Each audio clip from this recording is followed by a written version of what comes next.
Welcome to the Next Level Income Show, where it's our goal to raise your income, investments, and your life to the next level. I'm your host, Chris Larsen. Get your free copy of our book at nextlevelincome.com. Just click on the book link. Also, if you're an accredited investor, check out our invest link to learn how to gain access to our self-storage fund, as well as other institutional quality real estate opportunities.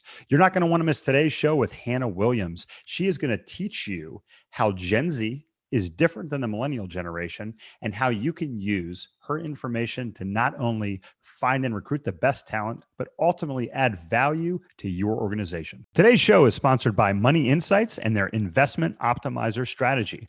In my book, I share how I use this same strategy starting over a decade ago to invest my money in two places at one time. This strategy has been used by the wealthiest for generations for estate planning, minimizing taxes, preserving wealth, and increasing stability for their investments. Now you can do the same thing. In addition, you can build a plan to build an emergency fund, pay for college, fund a business, plan for retirement, and ultimately optimize your total financial picture. To find out more information, check us out at the banking link at nextlevelincome.com. On today's show, we have Hannah Williams. Hannah Williams' story began in a blue pickup truck when her father handed 12-year-old Hannah the phone and asked her to close a deal on an investment property. After this unexpected introduction to the world of entrepreneurship, she found herself thrust into a climate of innovation, challenge, and opportunity, and she enrolled in college at the age of 14, graduated with a degree in international business at 18, and now, as a 23-year-old Gen Zer, she has consulted businesses from startups to Fortune 500 companies and is on a mission to help leaders leverage Gen Z talent as a competitive advantage and build radical empathy in the workplace.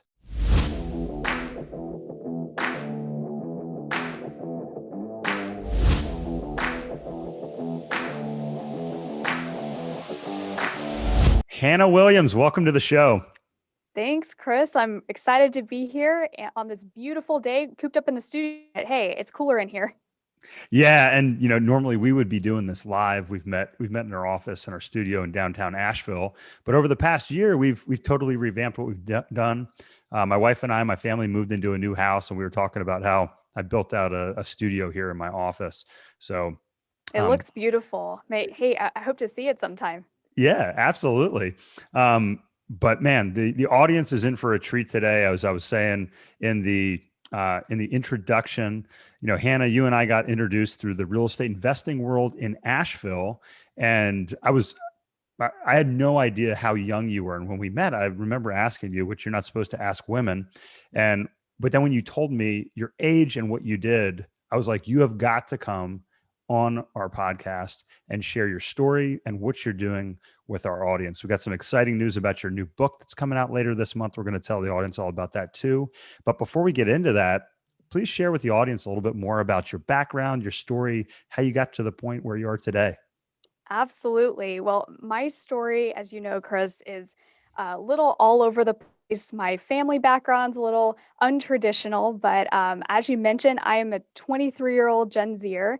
And if we look back at what I consider the beginning of my story, it was when I was 12, and my dad, as many investors here know in the Asheville, North Carolina community, has been in real estate for, oh gosh, 22, 23 years, pretty much ever since I can remember. And I remember one day, 12 years old, and back in that time period, you still went in door to door to collect rent from your tenants, right? So I was in the back of his blue pickup truck, and we're bouncing down the highway. It's a hot day. I'm a studious student, sitting in the back of the truck trying to get my homework done.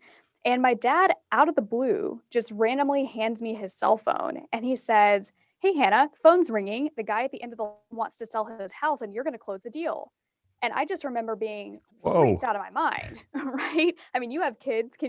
I'm sure you've probably pondered this crazy idea that my dad had for me, but he handed me that phone. I had no clue what I was doing, and I took it just because I trusted him, and I fumbled through this call. But sure enough, 2 weeks later, we had the house under contract, and my parents actually still own it. It's a How duplex here about in the that? area.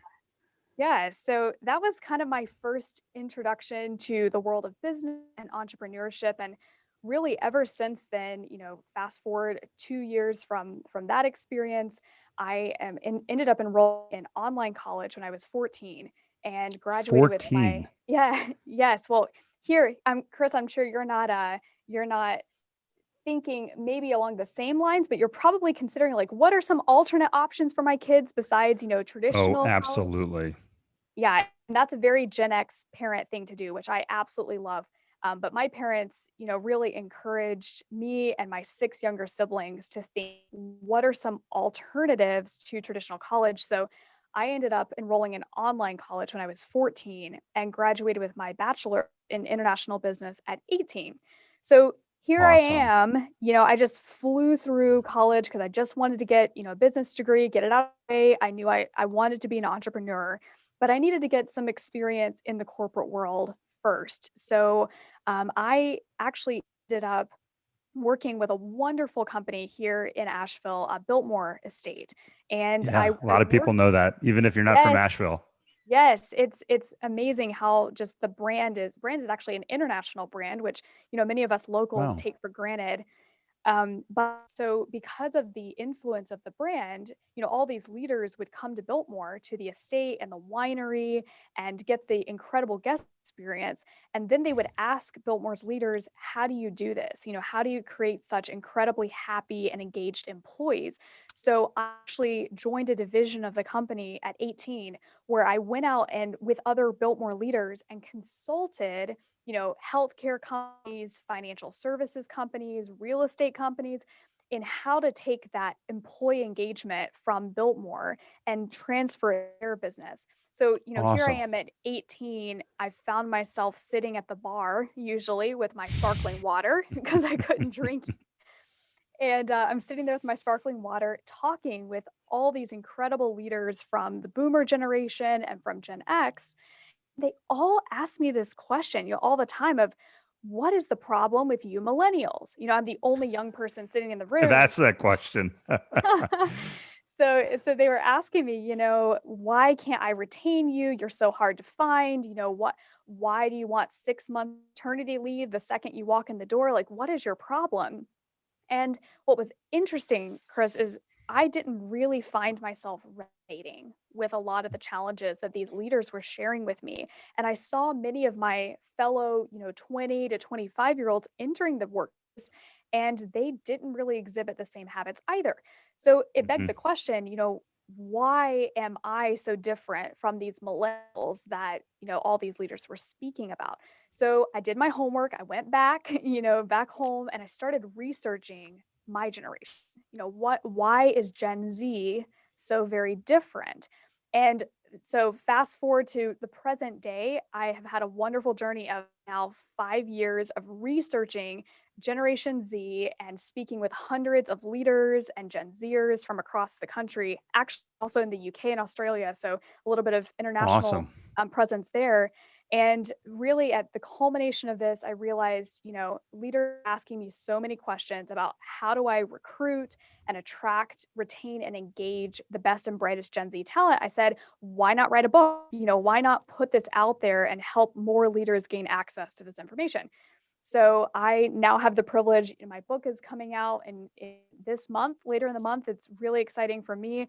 It's called A Leader's Guide to Unlocking Gen Z, and it will be out soon. But really, my passion and my work is seeing companies take these principles and use them as competitive advantage. The companies Yes. right now who are getting ahead of the talent curve and understanding Gen Z are positioning themselves to be the greatest competition in 10 to 15 years. Yeah.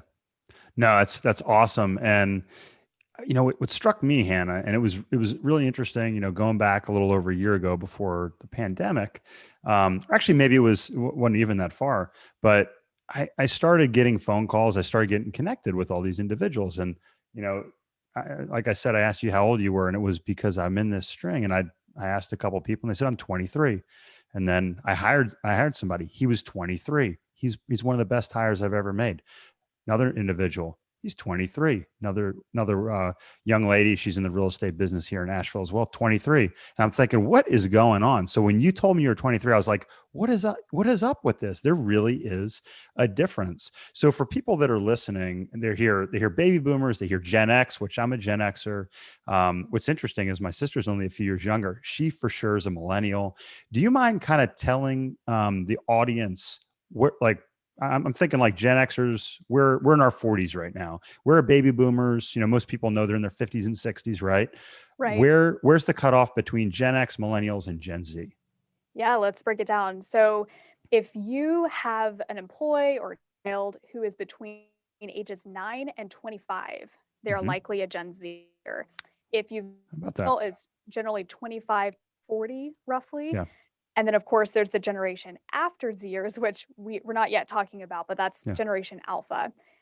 So, way to distinguish if someone, is on that bridge, maybe they're 24, 25, 26, something like that. But the real yeah. way to distinguish if they're truly, which category they're in is to ask them, did 9/11 significantly influence your childhood?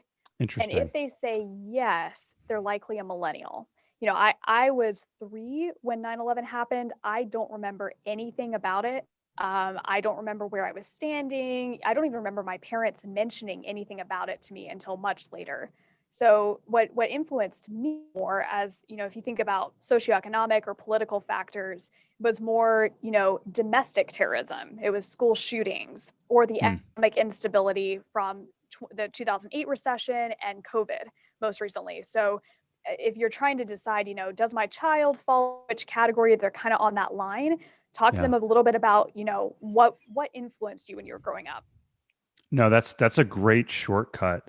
Um, So, did 9/11 significantly affect your childhood? And it's interesting if you look at the generations and you look at the 60s, how they affected the baby boomers. You look at kind of our generation, and we talk about like MTV, like Gen X, the MTV generation. You look at Hmm. millennials, and I look at my kids. My youngest boy's 9, so it looks like they're probably on the cusp. Both my boys. So I'm really interested to seeing how that is. What's interesting, we were talking before the show, and there's some stuff, and I'm not going to steal your thunder here, but there's some things that really, to me, were kind of counterintuitive when it comes to Gen Z.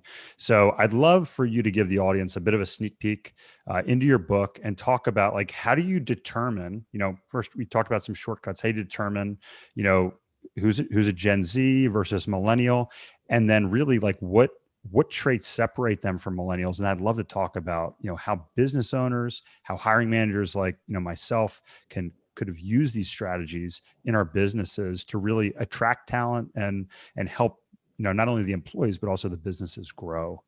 For sure, for sure. So let's get broad ranging for a second and talk Yeah. about 5 key distinctions between the generations, and then we can get into some actionable steps because I bet that most Awesome. leaders and most listeners here are probably thinking, oh gosh, I just, modified for millennials. We just got that going, that talent strategy. And now there's another generation. Where do I start? I actually want to take a second before we jump into this and Yeah. say I have actually developed a pulse check for anyone listening to this show. That if you go to my website, you can basically take this short pulse check, this assessment to understand where are you right now in your talent strategy. Where do you need to focus? Because there's so many things, you could talk about attracting Gen Z or recruiting or retaining or engaging. There's kind of, those 4 broad categories, Yeah. but you may be thinking as a business, where am I already doing well? Yeah. Where's the team excelling and then where am I not? So if you're not driving right now, take a second and go to hannahgwilliams.com And slash we'll put this in the show notes, yes hannahgwilliams.com. hannahgwilliams.com/, I put it under her name, Chris. So we'll just do slash Chris Larsen. So just go there to the show notes, and there'll be that pulse check assessment. And you can really gauge, which of these areas are you doing well in, and which ones, are areas of focus you should be thinking about. Awesome. I'm So checking that out right after we're done. yeah, absolutely. So let's dive into these 5 areas because what I did in the book, Chris, this will be helpful for any leader. I did a lot of research up front before writing this book to see, what type of tool is the most helpful to a mid-level manager or even a founder of a business who really wants to get practical with Gen Z. So I broke it into 29 critical areas. Each chapter is very short, it's 4 or 5 pages. And then at the end of every chapter, there's an exercise where you can take what you learned in the chapter and immediately make steps in the positive direction. I So like that. I know a lot of teams who've, called me about this are taking their entire team, using it as like a 29-week study where they'll read a chapter a week and then take the action steps, on a Tuesday morning meeting or whatnot. That way, we're not just talking theoretically right now about, 5 key differences. It's nice to know about them, but what do you actually do with the information? And that's what the book is for. Awesome. Awesome. All right. So let's dive in. 5 key distinctions. Let's do it. So the first and really a primary way of thinking that that differentiates millennials from Gen Zers is that millennials were raised to think about the world in a very idealistic fashion versus Gen Z was raised to be pragmatic. So what I mean by that, and Chris, I know you're a testament as an ex-parent to this, is if you think back to my story with my dad and him handing me this phone and closing a real estate deal, he really taught me, and many Gen X parents have taught their Gen Zers to be very pragmatic when it comes to how the world functions. So Hmm. our thinking, in our thought process as Gen Zers, we're kind of trained to see the world is our oyster. We have a lot of opportunity, but it's going to take work and effort to get there. The world is challenging. We've seen, I've seen it myself as a business owner and other Gen Zers I know certainly seen this, that if you try to start an online business, it's competitive. Yeah. It's not like you can just start something up and it's, have a million subscribers in a month, and the world doesn't work in an easy way.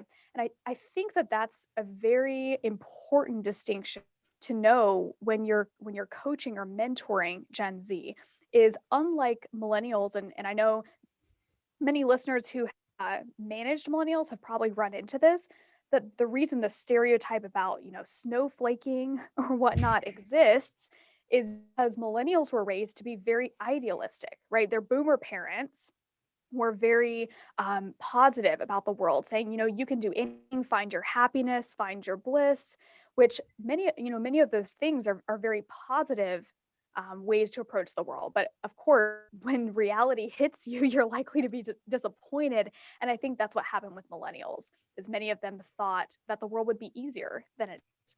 And now they're seeking, whatever it is, a job or relationship or whatnot that fits this perfect mold of what they think they should be, you should Interesting. have or be entitled to have. Yeah. So I really, I think that distinction between the two is huge. If you're managing a Gen Zer, they're likely going to approach work with a potentially their work ethic. I know you've seen that with the 23-year-olds that you've been hiring, like you mentioned. Yeah. There's just a different way of looking at the world that Gen Zers seem to have. Yeah. And I've seen it, it's there's like a different work ethic there. It's like they're more apt, I've noticed, to put in the work up front and be more accepting of failures or be a little more patient as well. I agree 100% with what you say. I've seen millennials a little more idealistic.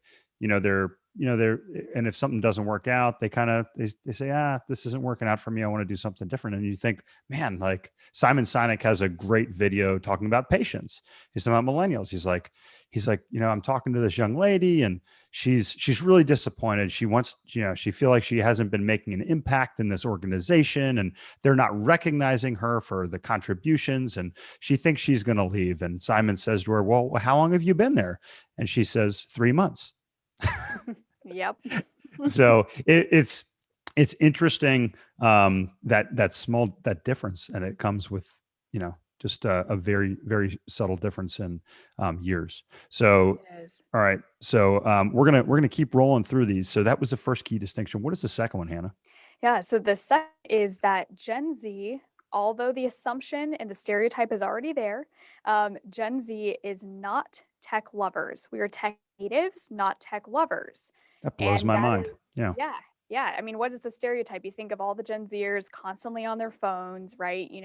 families sitting around the table, everyone's on their phones, no one's talking. And yes, those things exist for sure. But to draw the distinction between Gen Z and millennials, millennials were kind of put into a position where they stumbled into technology, right? Mm, So they grew social media came its way. They didn't really know what to do with it in a lot of ways, and they had to figure it out.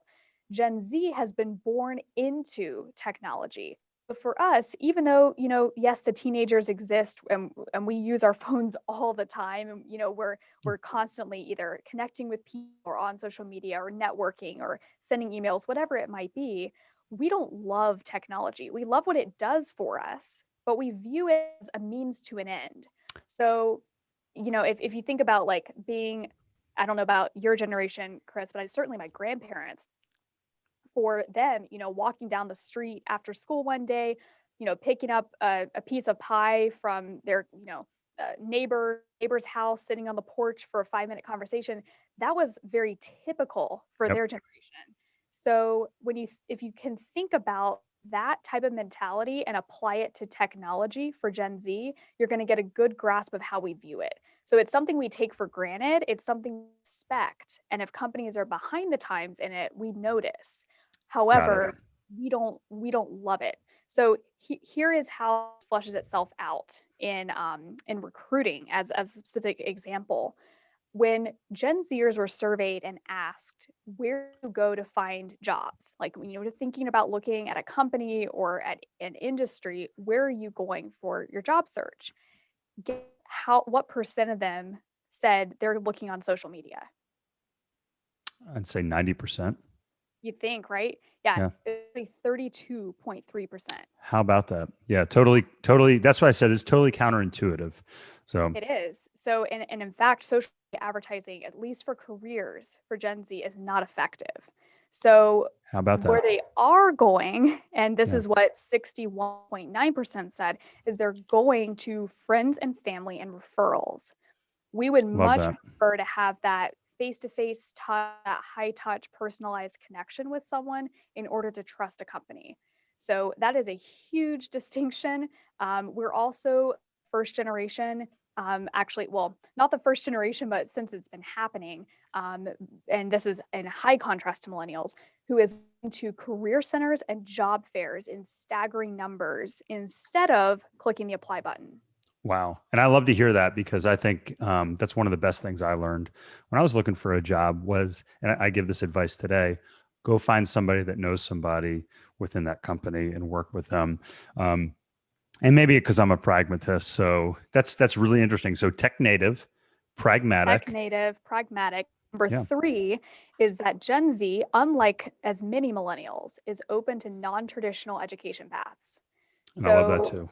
yeah, I mean, the world is changing, right? I mean, we're talking now especially with the job market the way it is, about Yeah. how do we create talent instead of hire talent, right? And Gen Z is the perfect generation to focus those efforts on. Because if you think about it, other generations are already, there's this embedding mentally that you have to, have a degree, or at least you have to have a bachelor's, and then you're pursuing your master's as a way to grow. Gen Z doesn't think that way. If you think about my story is actually not very unsimilar to many, many, many Gen Zers out there who are How about that? learning from TikTok. You know, they're Yeah. they're able. I mean, take real estate as an example. You've got people like Dan Miles, who's a Gen Zer himself, who's in Alaska investing in rental properties using banks in the US. And these other Gen Zers are, he's got, I believe it's almost 900,000 subscribers, and they're going Wow. and learning from him on TikTok. I mean, it's Love it. exciting. Yeah. What's So, crazy is my 9-year old, you know what he wants to be? He's like, oh, I want to design cars. I want to be an engineer. I'm like, well, you probably have to get aerospace to design cars when, you're my age. But uh-huh. then you know what his second career choice is, Hannah? He What's wants to that? be a YouTuber. And Yeah. it's wild. It blows my mind. Um, so I see that, and and the things that they learn, my sons learn off of YouTube. They'll tell me stuff. I'm like, what? I was like, oh, did you learn that in school? No, I watched this guy on YouTube, and they're learning about dinosaurs and history, and it's phenomenal. And in a lot of ways, it's better than Oh, school, it's which is awesome. that's another conversation, which I know we've got into a little bit here. So Yeah. we're more than halfway through these differences, and I mean, I feel like we could do a show on every one of these. But you said there's five, and we're only through number three so far. Yes. So number four is that Gen Z is actually very similar to the generation before boomers, which was the silent generation, in terms of our loyalty. So and again, the oldest Gen is 25, so we have yet to see exactly how this will play out. But if you think about the distinction between Gen Z and millennials, Gen Z is more loyal and than millennials were. Millennials were job hoppers, right? You know, the It's average. hard not to be more loyal than a millennial, though, to be fair. Fair enough. Fair enough. Millennials held on average 7 to 10 jobs by the time they were 30 versus Gen Zer. Really? Yes. Yeah, it's astounding. Gen Zers are showing that, well, at least 61% are saying that they would prefer to stay with a company for 10 or more years if the culture and the people they work with are in alignment with what they need. Wow. So there you go. Yeah, so you Culture. have basically a generation who, and think back to the economic influences of Yeah. what we've grown up with. If we've had two economic recessions in our short lifetime already, we're so in need of stability in our life that if an employer can offer that stability in benefits or a salary or learning and development or mentorship, if we are offered those items in a workplace, then we are very likely going to pay because unlike millennials, we didn't grow up with this idea that we had to find our bliss. We will instead want to grow with a team and actually learn things from them. So Wow. I would say, and again, coming back to talent strategy, if you've built your talent strategy around millennial job hoppers, then stop for a second and think about what this means for your company because on one hand, what it means is you have something to look forward to. But on the other hand, what it means is you have to do an exceptional job at creating a culture and management and leadership styles that resonate with Gen Z. Because Gen Z, while we're the most loyal, we're also much more picky and selective than even millennials were. We expect, personalization, we expect high standards. Sounds like my wife. She's very picky, very selective, So very loyal. your wife's not a Gen Zer? I don't know. She's actually terrifically loyal. We've been together 20 years, so I'm kind of joking, but no, I'm very very fortunate in that. So that is fascinating, and so let's pause for a second. So if you're a company and you've spent the last 10 years really trying to cater towards millennials to attract that talent, and now how do you straddle the two? How do you balance that, Hannah? So this comes down to what you're trying to accomplish, right? Okay, So if you're talking about recruiting, yeah, then I would say you're going to need messaging that is different for each of these audiences. If you're gotcha. targeting Gen Z, we need to get intentional about what that messaging looks like. One actually great example of this is if you look at military recruiting over the past several decades, you're going to notice that the advertisements change heavily between Mm, generations. So the type of messaging that resonated with millennials was very team focused. Come join this greater mission of this team that accomplish XYZ. But the messaging for Gen Z, and this actually brings us into point five of the distinctions, is very much focused on the individual. So Gen Z is very individually minded. We are not team minded. This can come with a lot of pros and a lot of cons, but it's important to note that. So back to your point, Chris, if you're looking at recruiting, I would highly suggest if you are a business with recruiting resources to separate the messaging when you're trying to reach Gen Z versus millennials.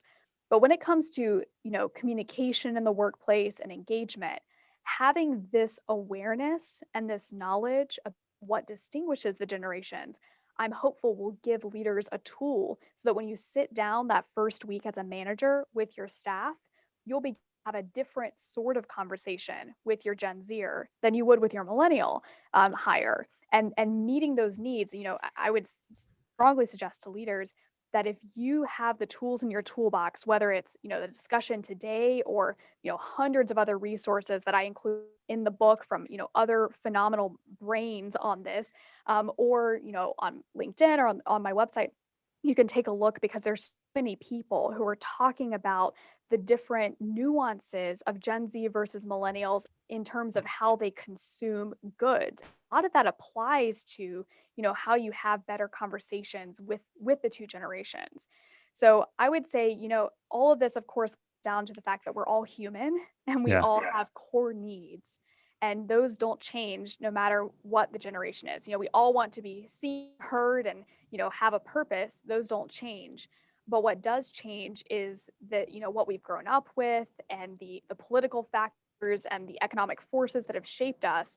So in talking about, retention, I would say this comes down to the individual. So fill your toolbox with as many tools and resources as possible so that when you have that conversation with them and are mentoring these Gen Zers or millennials, you can mentally switch between the two and straddle those two, to use your words, straddle the Yeah. two generations and meet them where they are. I think that's great. And, I was being in sales for almost 20 years, actually more than 20 years. If you kind of go back to my first job when I was 12, actually a little bit younger than that, if you count the trash I used to collect at our local beach. But we talked about different personality types, and it doesn't mean that you convey different information. It's just the way you convey that information. And I think that's the important thing. If you understand that this is a layer on top of the way you communicate with somebody, treating them as an individual, who they are, where they came from, their background, but also what their generation is and what probably is important to them and resonates with them. This can be very valuable. Hannah, like I said, I mean, this is so fascinating to me. I know a lot of listeners are just thinking like, I want more. So your book is coming out here just in a couple of weeks. I was fortunate enough to check out your cover as you were selecting the cover. So I can't wait to get my own copy and read this. What's the best way for the audience to connect to you? Again, we're going to put your hannahgwilliams.com page up in the show notes. What's the best way for audience to get your book and stay in touch with you? Yes. So go to that unique link, the hannahgwilliams.com/Chris Larsen, and there'll be a link to order or pre-order the book, depending on when you're listening to the episode. You'll also find links on there to my LinkedIn page where you can follow me. I post 3 tips a week for leaders on how to better attract, recruit, retain, and engage Gen Z talent, and really become a community of people who are having better conversations about bringing radical empathy into the workforce between generations. That's the movement that I'm leading. So come be a part of it. Reach out to me personally. You can do that on my website. I am happy to help in any way that I can, and point you in the direction of resources or software or whatever that can help you with the specific needs you have when it comes to Gen Z talent. Hannah, I've been waiting to have you on the show for over a year now. It's been awesome talking to you, awesome connecting again. I can't wait to read your book. Thank you so much for sharing all this with our audience. Thank you for having me, Chris. Hey, Chris here again. I hope you found this episode valuable. Now, I have one more thing to gift you. We have a page for my coaching clients where you can get a free copy of my book, as well as much more from previous guests on the show. Just check out nextlevelincome.com/coaching to get a free copy of my book, audiobook, and much more. I'll send you a copy of my book and cover all the shipping costs as a thank you for listening to the podcast. Also, please like, share, and take just 90 seconds to give us a rating on Apple Podcasts.